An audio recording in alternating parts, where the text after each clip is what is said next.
মালয়েশিয়ায় কর্মরত শ্রমজীবী প্রবাসীদের নিয়ে ঈদ পুনর্মিলনী ও আনন্দ উৎসব অনুষ্ঠিত হয়েছে। মালয়েশিয়া থেকে কায়সার হামিদ হান্নান জানিয়েছেন, ক্যামেরুন হাইল্যান্ডসে প্রবাসী কর্মীদের চিত্ত বিনোদনের উদ্দেশ্যে এই অনুষ্ঠানে আয়োজন করে বাংলাদেশ হাইকমিশন। অনুষ্ঠানে সভাপতিত্ব করেন হাইকমিশনার মোহাম্মদ শামীম আহসান। মত বিনিময়কালে শ্রমিকরা পাসপোর্ট সহ হাইকমিশনের অন্যান্য সেবা কুয়ালালামপুর থেকে দূরবর্তী ক্যামেরুন হাইল্যান্ডসে প্রদানের দাবি জানান।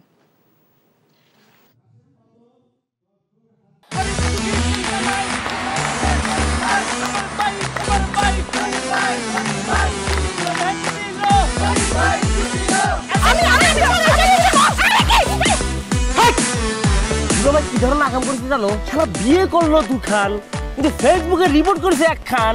মেজাজটা আমার তো হট হয়ে রয়েছে অনেক আগ থেকে। আমি আমার জান পাখি, সোনা পাখি, টিয়ে পাখি, কি করতেছো? ফেসবুকে একটা পোস্টে অ্যাংরি রিঅ্যাকশন দিচ্ছি। Don't touch my body.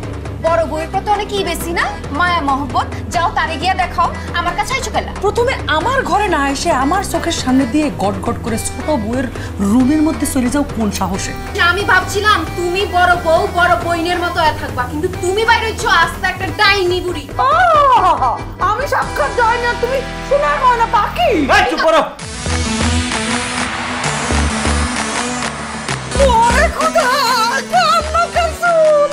Gulshan বনানীর মায়েরা যেমন চুল কালার করে না, আমার তো মনে হইতেছে গনি মিয়া কোনো গুলশান বনানী মডার্ন মায়ের প্রেমে পড়ছে। আমি জীবনে বিয়ে যদি করি একখান করবো দুইখান করবো না।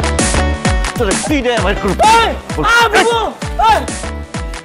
আরে কি করতেছ? আরে বাইরে করতে বাইরে যা কইছি শুনো, গড়তে বাইরে তুমি কি করতেছ তুমি? কোথায় যাচ্ছ স্বামী আমার? হ্যাঁ, তুমি ছাড়া মোর কোনো গতি নাই, তোমার ঘরে একটুখানি দাও ঠাই। দেখাই দিচ্ছে ছোট বউ তার আসল রূপ, নাগিনী সাপিনী। শুনছি ভালোবাসা টিকে থাকে বিশ্বাসের উপর। আমার উপর তোমাদের সেই বিশ্বাস ছিল, আজকে দেখতেছি আমার উপর আর কোনো বিশ্বাস নাই। যেহেতু বিশ্বাস নাই, তোমাদের সাথে থাকার কোনো ইচ্ছা আমার নাই।